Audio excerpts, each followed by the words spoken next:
అజోపి సన్నవ్యయాత్మ భూతానామీశ్వరోపి sun ప్రకృతిం స్వాం అధిష్ఠాయ సంభవామ్యాత్మమాయయా. అజోపి సన్నవ్యయాత్మా భూతానామీశ్వరోపి sun ప్రకృతిం స్వాం అధిష్ఠాయ సంభవామి ఆత్మమాయయా. ఇక్కడ భగవంతుడు తన విషయాన్ని గురించి చెప్పడం ఆరంభం చేశాడు. ఈ చెప్పటం ఆరంభం ఎందుకయ్యింది అంటే ఆయన ప్రశ్న వేశాడు. అందువల్ల తన గురించి తాను చెప్పుకోవాల్సిన పరిస్థితి స్వామివారికి ఏర్పడిందన్నమాట. ప్రశ్న మీకు అర్థమైందిగా అనేది. ఏం ప్రశ్న వేశాడు? ఏమయ్యా, నిన్న మొన్న నాతో పుట్టిన వాడివి, ఆదిలో ఉన్నటువంటి సూర్య భగవానుడు, నువ్వు ఆయన చెప్పానంటే నేను ఎట్లా నమ్మాలి? ఎన్ని యశోదమ్మను మాయ చేశావు, గోపికలను మాయ చేశావు, అందరిని మాయ చేశావు, నన్ను మాయ చేద్దామని చెప్పాను. ఏం మాట్లాడుతావు? ఇటీవల నాకంటే 2-3 ఏండ్లు పెద్ద, అంతే. అలాంటిది సృష్టి ఆదిలో ఉన్నటువంటి సూర్య భగవానునికి బోధించాను, ఆయన నేను జగద్గురువుని, ఆయన నాకు శిష్యుడు అని చెప్పానంటే ఎట్లాగూ అన్న సందేహానికి, సందేహం ఎప్పుడు జీవునికి ఉంటుంది. జీవుడి విధానమే సందేహాస్పద స్వరూపుడు అన్నమాట. ప్రతి సందేహం వాడికి. అయితే భగవంతుని దగ్గర స్వతంత్రత ఉన్నది కాబట్టి ఆ స్వతంత్రత మీద అని అడగటం కూడా జరుగుతూ ఉన్నది. అజోపి సన్నవ్యయాత్మ, అజోపి సన్, అజహ అంటే పుట్టుక లేకపోవటం, జ అంటే పుట్టుక, జనీ ప్రాదుర్భావే, ప్రతి అక్షరంగా ఉత్పత్తులు ఉంటాయి. జనని ఎందుకన్నారు? కన్నది కాబట్టి అమ్మని జనని అంటారు. జనని జన్మభూమి ఇచ్చ స్వర్గాదపి గరీయసి అని రాముడు అంటాడు. నా భూమే నాకు చాలా గొప్పదంటాడు రాముడు వాల్మీకి రామాయణంలో. అందుచేత జనని యదా యదా హి ధర్మస్య గ్లానిర్భవతి భారత అభ్యుత్థానమధర్మస్య తదాత్మానం సృజామ్యహం పరిత్రాణాయ సాధూనాం వినాశాయ చ దుష్కృతాం ధర్మ సంస్థాపనార్థాయ సంభవామి యుగే యుగే. ఈ 3 శ్లోకాలు ఇది అవతార ప్రక్రియను బోధిస్తూ ఉన్నాయి. ఈ 3 శ్లోకాలు స్వామివారి అవతార విధానాన్ని బోధించేటువంటివి అని అర్థం. యదా యదా హి ధర్మస్య గ్లాని భవతి భారత. గ్లాని అంటే హాని. ఎప్పుడెప్పుడైతే ధర్మానికి హాని ఏర్పడుతుందో, అధర్మస్య అభ్యుత్థానం, అధర్మం లోకంలో వ్యాప్తవుతుందో, తదా అప్పుడు ఆత్మానం సృజామ్యహం, నన్ను నేనే సృజించుకుంటూ ఉన్నాను, నాకు నేనుగానే లోకంలోకి వస్తూ ఉన్నాను. పరిత్రాణాయ సాధూనాం వినాశాయ చ దుష్కృతాం ధర్మ సంస్థాపనార్థాయ సంభవామి యుగే యుగే. పరిత్రాణాయ సాధూనాం, సాధువులను పరిత్రాణాయ కాపాడటానికి, దుష్కృతాం దుష్టులను దుష్టకార్యములు చేసేటువంటి వారిని వినాశాయ చ అణిచివేయటానికి, ధర్మ సంస్థాపనార్థాయ లోకంలో ధర్మాన్ని స్థాపింపజేయటానికి, ధర్మాన్ని కాపాడటానికి సంభవామి యుగే యుగే, ప్రతి యుగములో వస్తూ ఉన్నాను. ఇక్కడ ప్రతి యుగములో అని చెప్పిన మాటకి ఎప్పుడెప్పుడు అవసరమో అప్పుడల్లా వస్తున్నా అని అర్థం. కానీ ప్రతి యుగానికి ఒక అవతారము అని చెప్పనంటే 4 కావాలి అవతారాలు. అది యుగే యుగే అనే మాటకు అర్థం ఏంటంటే ఎప్పుడెప్పుడు అవసరం పడుతూ ఉంటుందో అప్పుడల్లా స్వామి తనను తాను సృజించుకొని లోకంలోకి ఆయన వస్తూ ఉంటాడు. 3 శ్లోకాలు, ఈ 3 కూడా అవతార ప్రక్రియను బోధించేటువంటి యొక్క అంశం. కొంతమంది సిద్ధాంతకారులు అవతార సిద్ధాంతాన్ని అంగీకరించరు. ప్రధానంగా దయానంద సరస్వతి, ఆర్య సమాజం వాళ్ళు పురాణాలు కానీ ఏవి కూడా అంగీకరించరు. ఆ సిద్ధాంతం అది ఉన్నది. గోపదేవి పండితులు వారు కూడా పుస్తకం రాశాడు. దాంట్లో చాలా వరకు అన్ని మతాలను కూడా ఖండించటం జరుగుతుంది. తర్వాత ఎన్ని ప్రక్షిప్తములు అని చెప్పేసి, పురాణాలు వాస్తవం కాదని చెప్పేసి, అవతారాలు అనేటువంటివి పరమాత్మకు లేవు అని చెప్పేసి, ఇట్లాగా ఎవరికి ఉండేటువంటి సిద్ధాంతాలు వాళ్ళకు ఉన్నాయి. ఎవరి అభిప్రాయాలు వాళ్ళు స్వేచ్ఛగా చెప్పుకునే అవకాశం మన భారతదేశంలో ఉన్నది. ఇతర మతాలు లేదు కానీ, అది వేరే మతం ఇస్లామిక్ చూడండి, ఖురాన్ ఏదన్నా వాక్యం తప్పు పెట్టాడా అని చెప్పనంటే అంతే, వాడిని ఉంచరేక తీసేస్తారు. అంత ప్రమాదమైనటువంటి విధానం వాటిలో ఉన్నది. మన దాంట్లో ఏంటంటే మత స్వేచ్ఛ అన్నమాట. నువ్వు ఏదని చెప్పుకో, నీ ఇష్టం, నీ మనసుకు ఏది వస్తే చెప్పుకో అనేటువంటి స్వేచ్ఛా విధానం అన్నమాట. వినేవాళ్ళు వింటారు, ఎర్రవాళ్ళు ఎర్రరు. ఇట్లాంటి స్వేచ్ఛ ఉంది కాబట్టే అనేక సాంప్రదాయాలు, అనేక మతాలు ఇవన్నీ కూడా మన దాంట్లో ఆవిర్భావం కావడం అనేటువంటివి ఉన్నాయి.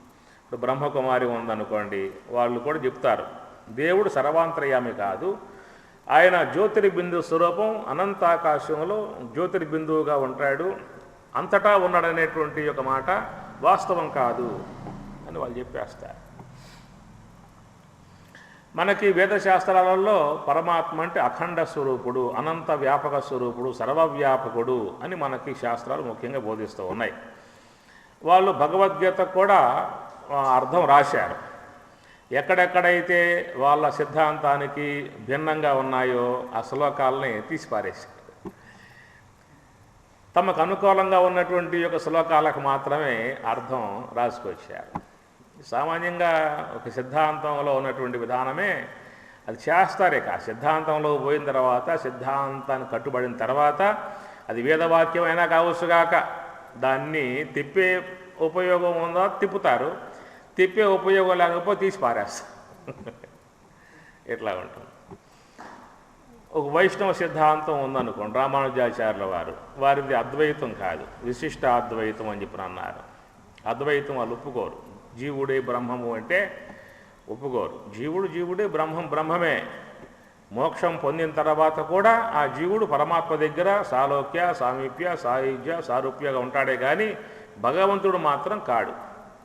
ఎప్పటికీ కూడా ఆయన ముక్తి పొందాక కూడా పరమాత్మకు సేవకుడే అనేటువంటి సేవా సంబంధ భావన వాళ్ళ, ఆంజనేయ స్వామి భావన.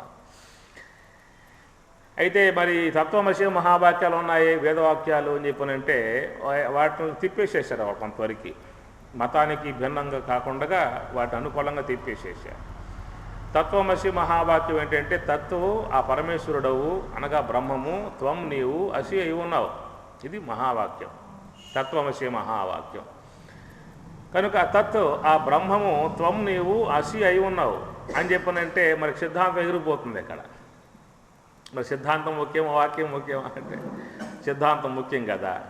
దానికి ఏం చేశారంటే కొంచెం దాన్ని వెలికి తిప్పి ముఖ్యం ఎక్కడరా అంటే ఇదిగో చూడని చెప్పినట్లుగా తత్ అనగా ఆ సర్వేశ్వరునికి, ఆ శ్రీమన్నారాయణునికి, త్వం నీవు సేవకుడుగా అసి అయి ఉన్నా. తత్ అనగా ఆ శ్రీమన్నారాయణునికి, త్వం నీవు సేవకుడుగా అంటే ఈజుకొట్టు బ్రాకెట్లో సేవకుడుగా అసి అయి ఉన్నావు. మొత్తం కాపాడుకోవటం అయింది, వాక్యాన్ని కూడా కాపాడుకోవటం అయింది. ఎట్లా ఉంటాయి అన్నమాట. కానీ మీకు మూలంలోకి పోతే ఈ అర్థం లేదు. అయితే వినేవాళ్ళు మూలం దాకా పోలేరు. వినేవాళ్ళకి అంత ఓపి ఆడదచ్చింది. వీళ్ళు చెప్తే విని జ్ఞాపం పెట్టుకోవడమే కానీ లోనుకు పోయే అవకాశాలు ఉండవు కదా. చాందోగ్యంలోకి పోతే ఎక్కడే ఉన్నది, ఉద్దాలకుడు శ్వేతకేతు అనేటువంటి తన కుమారుడికి తత్వమసి మహావాక్యం 9 సార్లు బోధిస్తాడు. ఒక్కసారి కాదు, 9 సార్లు. మొన్న మీకు చెప్పా, దీనికి సందర్భం వచ్చినప్పుడు ఏం చెప్పాను, హే శ్వేతకేతు మర్రికాయ తీసుకురా అన్నాడు. మర్రికాయ పట్టుకొచ్చాడు, దాన్ని గిల్లరా అన్నాడు, 2గా చేశాడు. దాంట్లో గింజ తీసుకోమన్నాడు, ఆ గింజ తీసుకున్నాడు. ఆ? దాన్ని కూడా దాన్ని రెండుగా చేయమన్నాడు, రెండుగా చేశాడు. లోపల ఏమన్నది, ఏం కనబడుతుంది? ఈ గింజ భూమిలో పెడితే ఏమవుతుందన్న, మొక్క వస్తుంది. ఆ మొక్క పెరిగితే పెద్ద మానవుతుంది, మహావృక్షం అవుతుంది. కొన్ని వేల లక్షల కాయలు దాని నుంచి వస్తాయి. అవన్నీ మళ్ళీ భూమి మీద పడితే కొన్ని సంవత్సరాలలో ఈ భూమండలం అంతా మొత్తం కూడా మర్రి చెట్లతో పెంచేయచ్చు. ఎవరన్నా పుంజుకోగలిగితే జీవితం పడుతుంది. అన్ని కాయలు మళ్ళా పెట్టుకుంటూ పెట్టుకుంటూ పెట్టుకుంటూ పెట్టుకుంటూ పోతే భారతదేశం అంతా మర్రి చెట్లే. మరి ఇన్ని మర్రి చెట్లు, ఇంత మహావృక్షం దీంట్లో ఎట్లా ఉందని చెప్పనంటే శక్తి రూపముగా అవ్యక్తంగా ఇంద్రియాల గోచరించకుండగా అవ్యక్తంగా శక్తి రూపకంగా ఉందాయా? ఏ శ్వేతకేతో, ఇంద్రియ గోచరం కాకుండా అణుమాత్రంగా ఏ యొక్క శక్తి రూపకంగా దాంట్లో దాగి ఉన్నదో ఆ బ్రహ్మశక్తి, ఆ బ్రహ్మమే నీవై ఉన్నావు. హే శ్వేతకేతో తత్వమసి, తత్వం అసి, అదే నీవై ఉన్నావు. ఇట్లా దీంట్లో మీకు చాందోగ్యంలో సాక్షాత్ బోధ వస్తుంది. సకల శాస్త్రాలలో కూడా మీకు వచ్చేటువంటి యొక్క మాట నీవు బ్రహ్మము కంటే భిన్నం కాదు అన్నటువంటి మాటలే వస్తూ ఉంటాయి. గీత 13వ అధ్యాయంలో కూడా క్షేత్రజ్ఞం చాపి మాం విద్ధి సర్వక్షేత్రేషు భారత. క్షేత్రజ్ఞం అన్న మాట ఏకవచనం, క్షేత్రేషు అది బహువచనం. క్షేత్రములు చాలా ఉన్నాయి, దేహాలు, క్షేత్రం అంటే దేహాలు చాలా ఉన్నాయి దేహాలు. అయితే ఈ దేహాలు చాలా ఉన్నా కానీ క్షేత్రజ్ఞం దేవుడు ఒక్కడే అన్నాడు.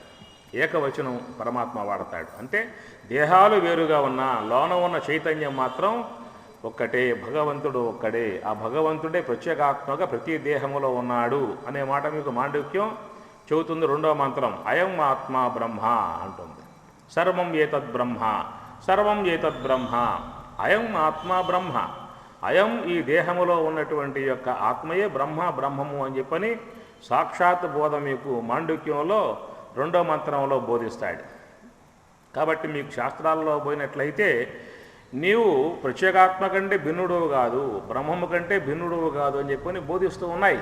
ఉన్న వాస్తవం అది విచారించుకుంటూ పోగలిగితే మనకు అదే అర్థం అనేది వస్తుంది. తద్భిన్న అర్థం వచ్చిందనుకో అక్కడ శాంతం అద్వైతానికే బాధ వస్తుందన్నమాట.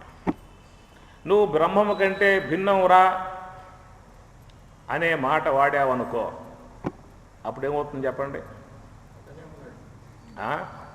నువ్వు బ్రహ్మము కాదు అనే మాట, నువ్వు బ్రహ్మము కాదు, నువ్వు బ్రహ్మము కంటే భిన్నము అనే మాట వాడామనుకోండి. బ్రహ్మము కంటే భిన్నము అనేది ఎప్పుడు చెబుతాం? లక్షణ భేదాన్ని బట్టి. ఇది కొంచెం పెద్ద బోధ, దీంట్లో పోతే కుదిరే వ్యవహారం కాదు. ఇదంతా జిజ్ఞాస స్థాయి. విచారణ అంతా కూడా ఉపన్యాస వేదికల మీద మాట్లాడకూడదు లెక్క ప్రకారం. ఎందుకంటే వినేటువంటి వాళ్ళకి అంత సామర్థ్యం ఉండకపోయినప్పుడు వాళ్ళల్లో ఒక బాధ ఏర్పడే అవకాశం ఏర్పడుతుంది. మాకు అర్థం కావట్లేదు అని చెప్పేసి అని. అందువల్ల అర్థం కాని చెప్పి ఇబ్బంది పెట్టడం ధర్మం కాదు. ఒక వాక్యం వచ్చింది కాబట్టి చెప్పి ముందుకెళ్ళిపోవాలి. ఆత్మ బ్రహ్మము కాదు అనగా ప్రతి ఒక్క వ్యక్తి బ్రహ్మము కాదు అని చెప్పి అన్నామనుకో, బ్రహ్మము కంటే భిన్నము అని ఎప్పుడు చెబుతాము అంటే లక్షణ భేదాన్ని బట్టి చెబుతాం. లక్షణ ప్రమాణాభ్యాం వస్తు సిద్ధి అని చెప్పని అంటారు. ఇది కొంచెం చాలా పెద్ద, ఇది జటిలమైన అంశాలు ఇవన్నీ కూడా. లక్షణ ప్రమాణాభ్యాం వస్తు సిద్ధి, లక్షణాన్ని బట్టి వస్తువు నిర్దేశం చేస్తారు. ఏదైతే మన ఇంద్రియాలకు లేదో దానిని లక్షణాన్ని బట్టి వస్తు నిర్దేశం చేస్తారన్నమాట. ఇప్పుడు బ్రహ్మము అనేటువంటి యొక్క దానిని నువ్వు ఎట్లా తెలుసుకున్నావు అని చెప్పనంటే లక్షణాలను బట్టి, ఇంద్రియాల యొక్క సహాయంతో తెలుసుకోవాలా, ఇంద్రియాల సహాయంతో తెలుసుకోవాలా.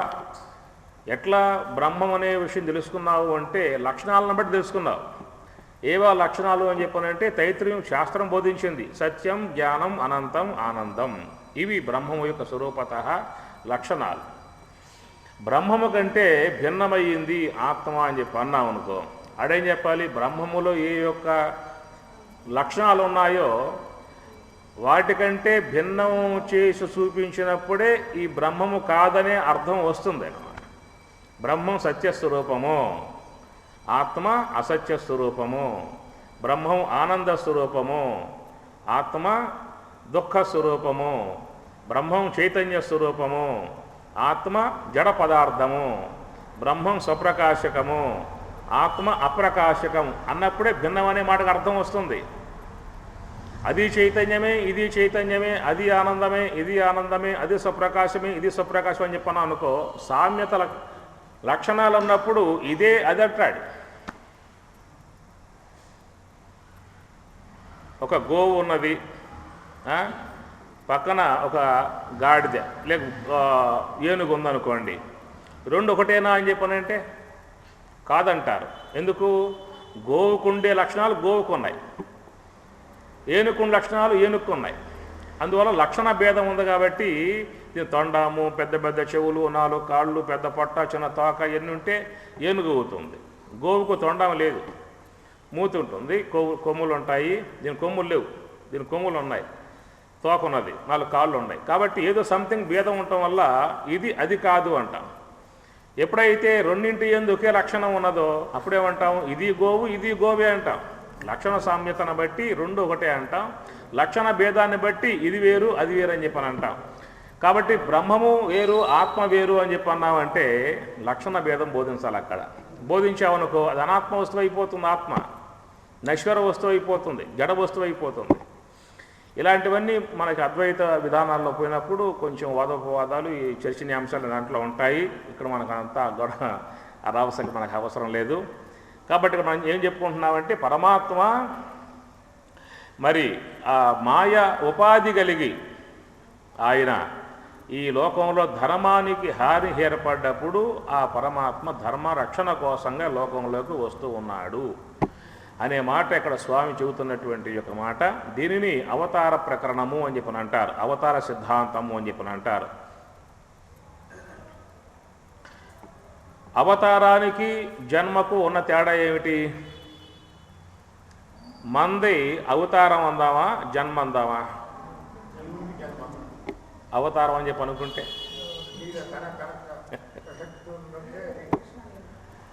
అందువల్ల మంది అవతారం కాదు,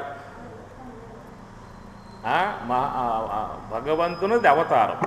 అవతరతీతి అవతారం త్రూ తరణ ప్లవనయోహో ఉత్పత్తి. అవతరతి దిగి రావటం, తాను సంకల్పించుకొని తానుగా వస్తాడు. అవతరతీతి అవతారం త్రూ తరణ ప్లవనయోహో, తాను తరించి ఉంటాడు, తనను ఆశ్రయించిన వారిని ఆయన తరింపజేస్తాడు. మన వ్యవహారం ఏమిటి? మనం మునుగుతూ ఉంటాము, ఆశ్రయించిన వాళ్ళను కూడా ముంచటమే పని. ఎవడో వ్యక్తి నదిలో కొట్టుకుపోతా ఉన్నాడు. ఒడ్డున ఉన్నటువంటి వ్యక్తి ఏం చేశాడంటే, అయ్యా చెయ్యవు పైకి లాగుతా అని చెప్పి అన్నాడు. మునిగిపోతూ ఉంటే, నాకు ఇవ్వటం అలవాటు లేదు, నువ్వే తీసుకో అన్నాడు వాడు. పైగా నదిలో ఉన్నాడు కూడా, నాకు ఇవ్వటం అలవాటు లేదు, నువ్వే తీసుకో అన్నాడు. సరే, ఈయన కొంచెం బాగా వంగి వాని చేయి గట్టిగా పట్టుకున్నాడు. పట్టుకుంటే అమాంతం లోనకు లాగేసేసాడు వాడు. ఒడ్డున ఉన్నవాడిని అమాంతం లోపలికి లాగేశాడు, ఆ పని ముంచేశాడు. ఏవిరా నువ్వు మునుగావు, నన్ను ముంచావేమిట్రా అని చెప్పనంటే వాడు అంటాడు, నాకు మునగటం ముంచడం అలవాటైపోయింది, నాకు మునగటము ముంచటం అలవాటైపోయింది, అలవాట్లో పొరపాటుగా అయిపోయింది.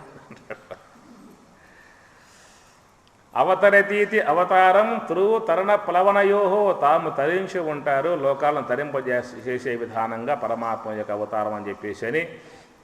కాబట్టి తన యొక్క సంకల్పానుగుణ్యముగా లోకంలోకి రావటానికి అది అవతారము అని చెప్పని అంటారు. మన జన్మ ఎందుకని చెప్పనంటే, మనం అవిద్యకు బద్ధులమై, కర్మలకు బద్ధులమై, ఇంద్రియములకు దాసులమై, దేహ వ్యామోహం గలవారమై, విషయ వ్యామోహం గలవారమై, తర్వాత బయట ఉన్నటువంటి యొక్క వ్యక్తుల మీద మోహ వ్యామోహాలు గలవారమై, ప్రపంచ వస్తువుల మీద అమిత వ్యామోహాలు బాగా పెంచేసుకున్నాం.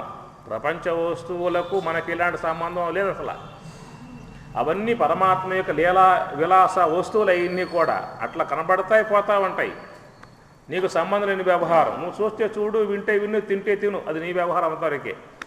కానీ విశ్వ పదార్థాల మీద సాధికారత సాధించే విధానం నీకు సంబంధించిన వ్యవహారం కాదు. నువ్వు వాడుకోవచ్చు విశ్వాన్ని. నువ్వు జీవుడు కాబట్టి ఆ జీవుడు విశ్వంలోకి వచ్చినప్పుడు విశ్వ పదార్థాలని వాడుకునే అంతవరకు అవకాశం ఉన్నది. ఈశావాస్యం విదం సర్వం యత్కించిత్ జగత్యాం జగత్తు తేన త్యక్తేన భుంజీత. భుజించు. ఎట్లా? త్యక్తేన, నాదన్న భావం పెట్టుకోమాక. నాదనే భావం పెట్టుకున్నావు అనుకో, ఏడుస్తావు తర్వాత నువ్వే. వదిలిపోవాల్సి వచ్చినప్పుడు ఏమవుతుంది?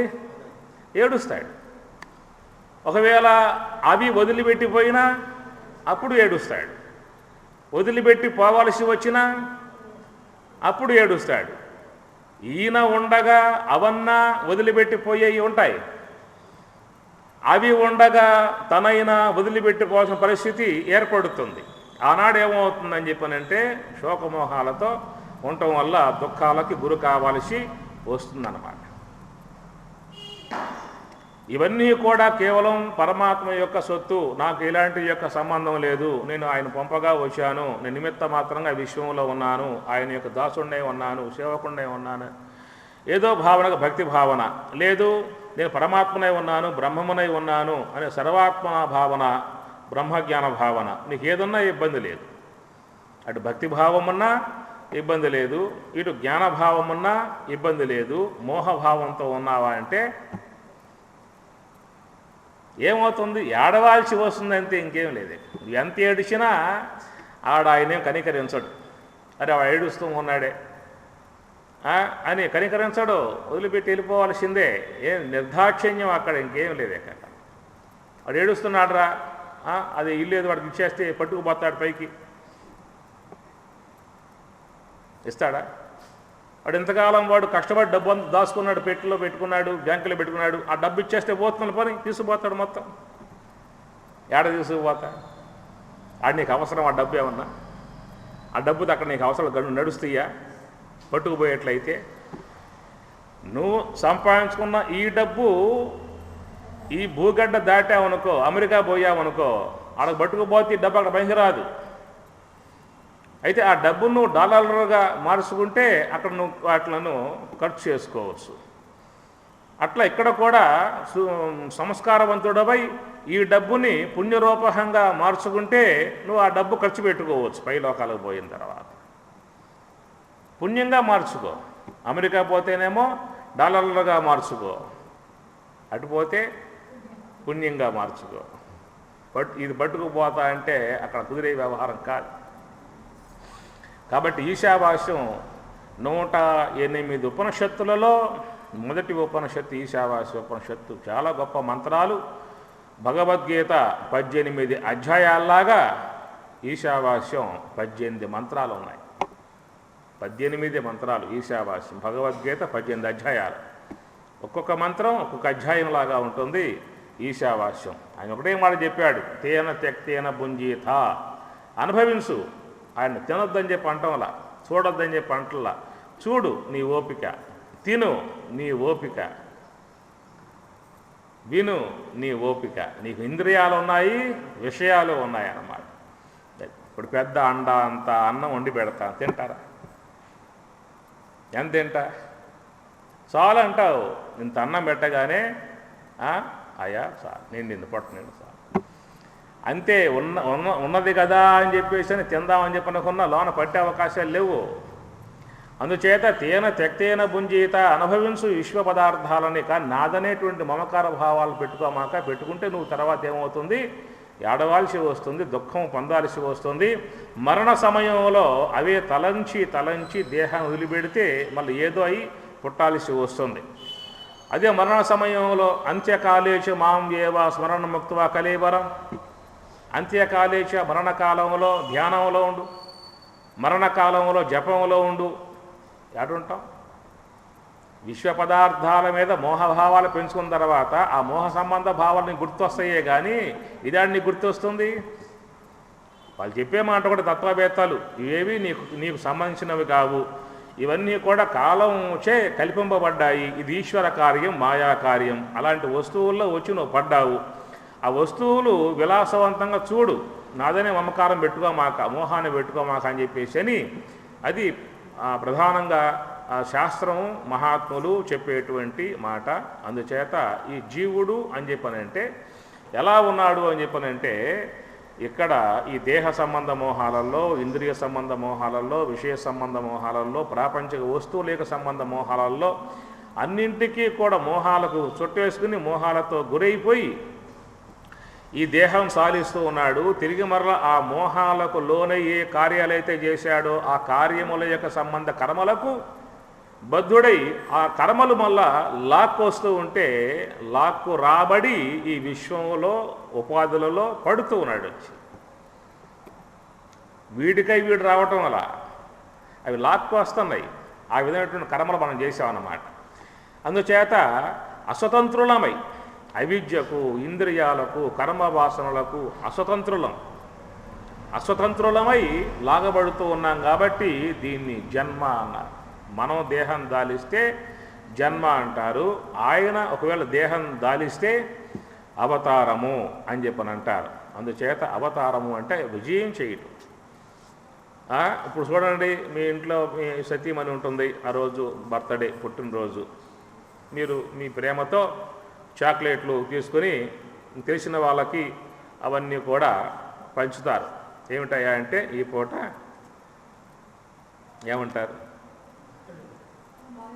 ఏమంటారు మా సతీమణి పుట్టినరోజు అంటారా, అవతార రోజు అంటారా?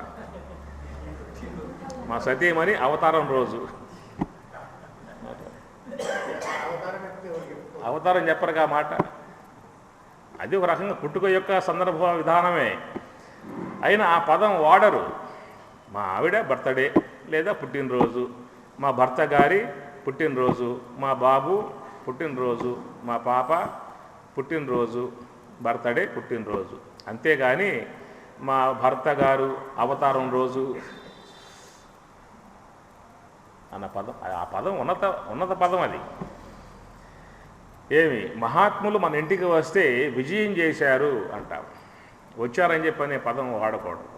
విజయం చేసిరి, మహాత్ములు మా ఇంటికి విజయం చేసిరి, అది ఒక గొప్ప పదం అన్నమాట. ఆ పదం వాళ్ళకే వర్తిస్తుందన్నమాట. అది మహర్షి మలయాళ స్వాముడు, మహర్షి అనే పదం ఎరకు వాడతాం. మహర్షి, బ్రహ్మర్షి, వశిష్ఠ మహర్షి, యాజ్ఞవల్క్య మహర్షి, అవన్నీ గొప్ప పదాలు. అవి మనం పెట్టుకుంటే అవి శోభించవు, మనం పెట్టుకోవచ్చు. మహర్షి రామయ్య గారు, మహర్షి సుబ్బయ్య గారు, మహర్షి అని చెప్పేసి అది పెట్టుకున్నా అది కేవలం అలంకారప్రాయంగా ఉంటాయే కానీ ప్రాణం పోయింది. ఆ శవానికి ఏం చేస్తాం? ముక్కు పొగ పెట్టారు, మెడలో హారాలు వేశారు, నడుముకి వడ్డానం కట్టారు, తలబాగా పెట్టారు, ఎన్నో చేశారు. శోభిస్తుందా అలంకారం? శోభించదు. అట్లాగా ఆ స్థాయికి పోయిన తర్వాత ఆ పదం వాళ్ళకి అన్వయం అవుతుందన్నమాట. బ్రహ్మవేత్తలకే బ్రహ్మర్షి, మహర్షి, జగద్గురువు, సద్గురు అనే పదాలన్నీ కూడా ఆ కోణంలో వాడబడతాయే కానీ అవి పట్టుకు వచ్చి బాగా ఉన్నాయి కదా అని చెప్పి ఉద్దేశంతో మన పేరు ముందు పెట్టుకుంటే గౌరవనీయులైనా పెట్టుకోవచ్చు. పెద్దలు గౌరవనీయులైనా లేక పూజ్యులైన, తల్లిదండ్రులు కాబట్టి పెద్దలు కాబట్టి పూజ్యులైన ఇలాంటి పెట్టుకునే అవకాశాలు మన స్థాయిలో ఉంటాయి కానీ ఆ పదాలు మనవి కావు. మనం పెట్టుకున్నా కూడా అలంకారప్రాయమే కానీ వాటి యొక్క అర్థాలు మన యందు అన్వయం అయ్యే అవకాశాలు లేవు. అట్లాగా అవతారం అనే పదం కూడా భగవంతునికే వర్తిస్తుంది, మహాత్ములకి వర్తిస్తుంది. మహాత్ములు కూడా అవతారం. సాయిబాబా మహానుభావుడు ఎంతో జ్ఞాన ప్రబోధాలు చేశాడు, ఎంతో సమాజానికి మేలు చేశాడు, ఎన్నో స్కూళ్ళు పెట్టి పిల్లలకి విద్యా విధానంగా డెవలప్మెంట్ చేశాడు. ఆయన రాబోయే అవతారం ప్రేమ సాయి అని చెప్పి అన్నాడు. ఒకవేళ ఆ విధంగా ఆయన వచ్చినా కూడా అది అవతారమే. ఎందువల్ల ఆయన కోసం రావటం వల్ల ఇది ఇంకా ఎంతో సమాజానికి చేశారు వాళ్ళు, ఇంకా సమాజానికి ఎంతో చేయాలనేటువంటి భావంతో వాళ్ళు వస్తూ ఉన్నారు.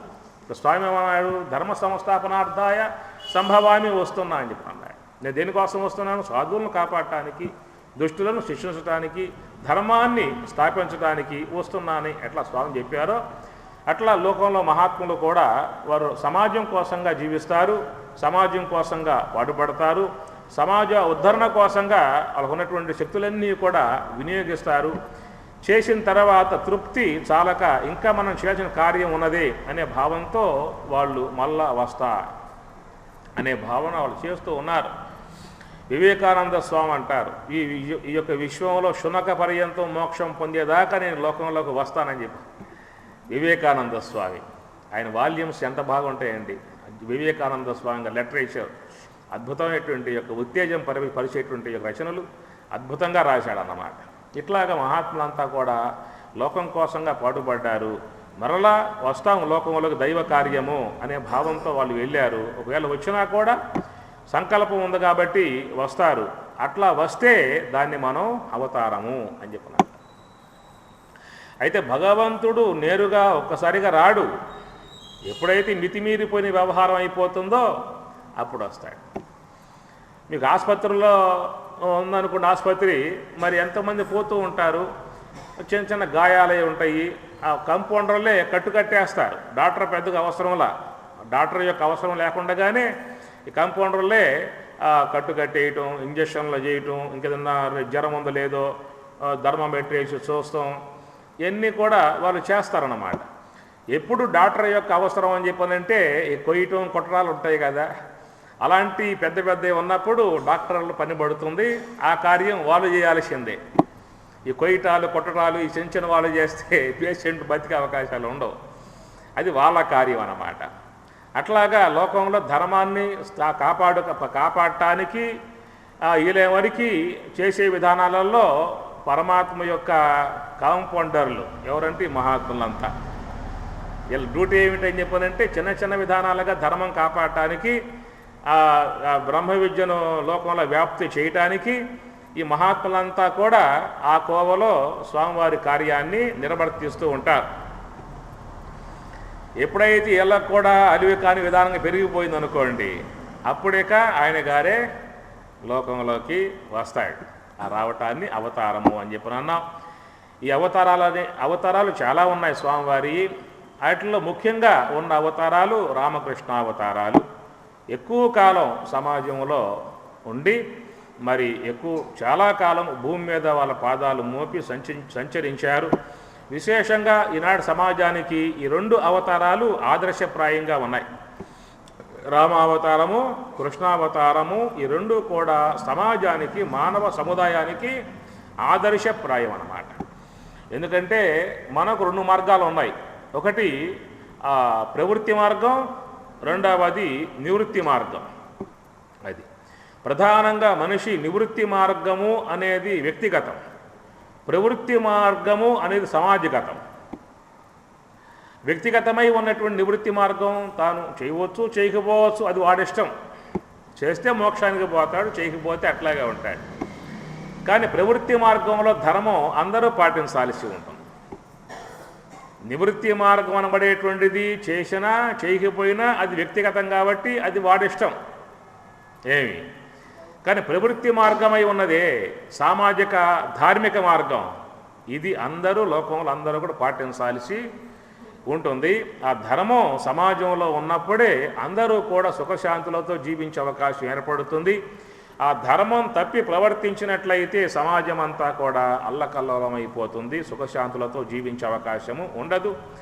కాబట్టి ఆ సమాజం యొక్క నడవడిక, సమాజం యొక్క గమనము, సమాజం యొక్క ఆచరణ ఏ ప్రకారంగా ఉండాలనే అంశాన్ని చెప్పడమే కాకుండా ఆయన ఆచరణాత్మకంగా నడిచి చూపించాడు అంతే.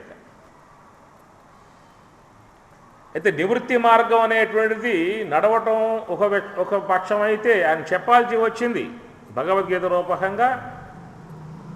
సత్యమార్గం, నివృత్తి మార్గం అంటే సత్యం, సత్యమార్గం. అది ఆ సత్యం యొక్క సంబంధ అంశాలని సత్యం వద అన్నట్లుగా ఆయన గీతారూపకంగా ఆ సందేశాన్ని లోకానికి అందించాడు. అయితే ధర్మం చెప్పటం కంటే కూడా ఆచరించి చూపిస్తే బాగుంటుంది అన్నటువంటి యొక్క కోణంలో స్వామి గారు చెప్పటం పెట్టుకోవాలా, నడిచాడు, అడుగులు వేశాడు అన్నమాట. అందువల్ల దాన్ని ఏమన్నారంటే రామ అయనము అన్నారు. అయనం అంటే మార్గం, రాముడు నడిచిన మార్గం. ఆయన ఏ విధమైనటువంటి యొక్క ధార్మిక రూపకంగా తన యొక్క వ్యవహారం ఉన్నదో అట్లా మీరు నడుచుకోండి అయ్యా, నాలాగా మీరు కూడా జీవించండి. తల్లిదండ్రుల పట్ల పూజ్య భావన, అన్నదమ్ముల పట్ల ఐక్యతా భావన, ప్రజల పట్ల మరి ప్రేమ భావన, ఇవన్నీ కూడా రాముని యొక్క విగ్రహంలో మనం దర్శించవచ్చు. ఏమిరా రామాయణంలో, నాయన రామచంద్ర, నాకు వృద్ధాప్యం వచ్చేసేసింది, నాకు ఇంకా రాజ్యభారం మోసే శక్తి నాకు లేదు, కనుక నీకు రేపే పట్టాభిషేకం చేస్తూ ఉన్నాను, రెడీగా ఉండమని చెప్పి అన్నాడు. ఆజ్ఞ, తండ్రి గారి ఆజ్ఞ అని చెప్పి అన్నాడు. తెల్లారేదలికి ఆలోచనలు మారిపోయాయి. అనుకున్నవి అన్నీ కావండి. ఇది మనం గ్రహించాల్సినటువంటి యొక్క అంశం. అనుకోవటం జీవుని యొక్క లక్షణం, అవ్వటం ఈశ్వర కార్యం. అది అవ్వటం మన చేతుల్లో లేదు. అనుకోవటం వరకే మన విధానము, అవ్వటం ఉన్నదే అది ఈశ్వర కార్యం, ఆయన అధ్యయనంలో ఉన్నాయి. మనం అనుకున్నవన్నీ కూడా అయిపోయే పక్షంగా ఉంటే అవి అయ్యే విధానం కూడా అది మన చేతుల్లో ఉన్నట్లయితే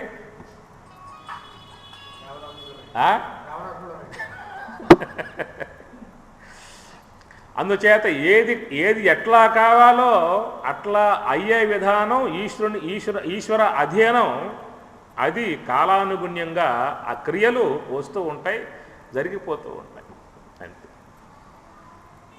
మీకు అది ప్రత్యక్షంగా నిదర్శనంగా మీకు కావాలంటే ఉదయం పూట మీరు 8 ఓపెన్ అవుతుంది రైల్వే స్టేషన్లో బుకింగ్, ఆడక పోండి, ఎన్ని టికెట్లు క్యాన్సిల్ అయిపోతున్నాయి చూడండి. కావాలండి మీరు అనుకున్నారు ఈ కార్య నిమిత్తంగా పోదామని చెప్పేసి అని, అయ్యాయా అనుకుని చేశారు టికెట్లు, తర్వాత ఏమైంది, ప్రోగ్రాం మారిపోతా ఉన్నాయి, క్యాన్సల్ మొత్తం రైల్వే వాళ్ళకి పంట. ఆ క్యాన్సిలేషన్లు 60 రూపాయలు పోతుంది టికెట్. నా ఎన్నో పోతాయి టికెట్లు, మీ టికెట్లు కాదు, నా టికెట్లు ఎన్నో పోతా ఉన్నాయి. ఎన్ని టికెట్లు పోయేది మొత్తం పోతా ఉంటాయి. పలానా ప్రోగ్రాం చెప్పి అనుకుంటాను, అది ఏమవుతుందో మళ్ళీ వాయిదా పడుతుంది, ఇంకో ప్రోగ్రాం ఏర్పడుతుంది, అది పోయి ఇది మళ్ళీ ఈశ్వర కార్యం. నా దృష్టిలో ఒకటే, ఏం జరిగినా ఈశ్వర సంకల్పం. ఏదన్నా కానీ కాక అది మనసుకు బాధ కలిగేదై ఉండవచ్చు, సంతోషం కలిగేదై ఉండవచ్చు. ఒకవేళ మనసుకు బాధ కలిగేది అని చెప్పి అనిపించినా కొద్ది రోజులు పోయిన తర్వాత తెలుస్తుంది, నిజమే కదా, అట్లా జరగబోవటమే మంచిదయ్యింది. మనకు అనిపిస్తాయి, మీరు చూడండి కావాలంటే ఎట్లా అయ్యిందే అని మనం బాధపడతాం. కొద్ది రోజులు అయిన తర్వాత అర్థమవుతుంది, అరే అట్లా కాకపోవటమే మంచిదైందిరా మనకి, అట్లా అయి ఉన్నట్లయితే మనం మునిగిపోయి ఉండేవాళ్ళం. మనకు తెలియదండి, అది అంతర్గతంగా ఉన్నటువంటి నిర్ణయాలు, అది ఎట్లా జరిగితే వీడికి క్షేమమో అనేటువంటి విధానంలో కొనసాగుతూ ఉంటాయి. అది ఇప్పుడు గంగాదేవి గర్భంలో బిడ్డ పుట్టాడు, ఆమె తీసుకుపోయి నెలల్లో పారేసింది. శంతనుడు విలవలాడిపోతా ఉన్నాడు, అరే మా వంశోద్ధారకుడు, వంశానికి వాడు మూలపురుషుడు, వాడు రాజ్యం ఎక్కాల్సి ఉన్నది, నిర్దాక్ష్యంగా తీసుకుని నెలలో పడేసేసిందే అని శంతనుడు విలవలాడిపోతూ ఉండేవాడు. ఇవి సరద పెట్టింది ఇంగారు గంగాదేవి గారు, నాకు అడ్డు చెప్పావా ఆపోటే వెళ్ళిపోతా. కాబట్టి అడ్డు చెప్పి ఏదన్నా అడ్డుపడితే వెళ్ళిపోతుందేమో అనేటువంటి భయంతో వాడు ఆగిపోవటం. ఇట్లా ప్రతి బిడ్డ కనటం, తీసుకుపోయి నెలలో బారేయటం, కనటం, నెలలో బారేయటం, వాడు మౌనంగా కూర్చున్నాడు. చివరికి ఇక మనస్సు పట్టుకోలేక ఆపాడు. ఎంతకాలంగా నువ్వు చేశావు, ఇట్లా తీసుకుని పారేసుకుంటూ పోతే నాగతేం కావాలి, రేపు నా రాజ్యానికి ఎవడు ఉంటాడు, ఇక్కడ రాజు ఎవరు, ఆగన్నాడు. అప్పుడు ఆమె సరే కార్యం పూర్తయిపోయింది, ఆయన నేను వెళ్ళిపోతూ ఉన్నాను, వీడు పెరిగి పెద్ద అయిన తర్వాత తీసుకొచ్చి ఆ బిడ్డ నీకు అప్పచెబుతా. అసలు అంతర్గతంగా ఏమున్నది అక్కడ, లోపల లోనున్న విషయం ఏంటి, అసలు వాళ్ళ అష్టావస్తువులు అష్టవస్తువులు విహారార్థమై ఆ యొక్క వశిష్ఠాశ్రమం యొక్క సమీపంలో వాళ్ళు వచ్చినప్పుడు దాంట్లో బిషుడు అనేటువంటి ఒక అష్టవస్తువుల్లో ఒక వస్తువు ఏం చేశాడంటే తన భార్య అపేక్షించింది, నాకు ఆ హోమధేనువు కామధేనువు కావాలని చెప్పనంటే వశిష్ఠ మహర్షి లేని సందర్భంలో ఆ గోవును తీసుకుని తన భార్య యొక్క కోరిక చెల్లించే ఉద్దేశంతో తీసుకుని వెళ్ళిపోయాడు. ఆ వశిష్ఠ మహర్షి వస్తే ఆ కామధేనువు లేదు. ఆశ్రమంలో ప్రతి కార్యానికి ఆ తల్లి ఇచ్చేటువంటి యొక్క సంభారములతోనే ఆశ్రమం నడవాల్సి ఉంటుంది. అక్కడ ఎప్పుడైతే ఈ విధంగా కనపడలేదో అప్పుడు ఆయన ఉగ్రుడైపోయి శపించాడు. శపిస్తే అప్పుడు అష్టవస్తువులు వచ్చి కాళ్ళ మీద పడ్డారు. ఏమని శపించాడు? మీరు మానవ యోనుల యందు జన్మించుదురుగాక, మానవ లోకంలో జన్మించుదురుగాక అని చెప్పని చెప్పించగానే అష్టవస్తువులు వచ్చి కాళ్ళ మీద పడ్డారు.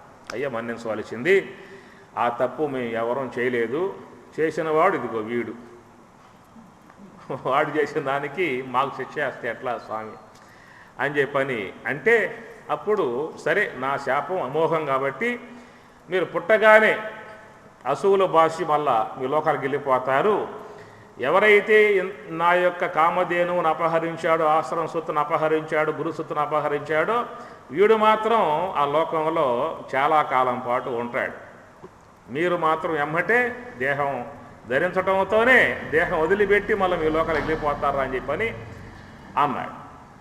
అప్పుడు ఈ అష్టవస్తువులు ఎవరి యొక్క గర్భాన జనించాలి అనేటువంటి భావనగా వస్తూ ఉండగా అప్పుడు గంగామాత కూడా ఒక శాపం ఒకటి ఏర్పడింది. అప్పుడు భూలోకంలో నువ్వు ఉండాలని చెప్పేసి దానికి కారణం ఏదో కథ ఉంది. మళ్ళీ అట్లు మనం పోతే మనం పోతూ ఉంటుంది మన కథలన్నీ.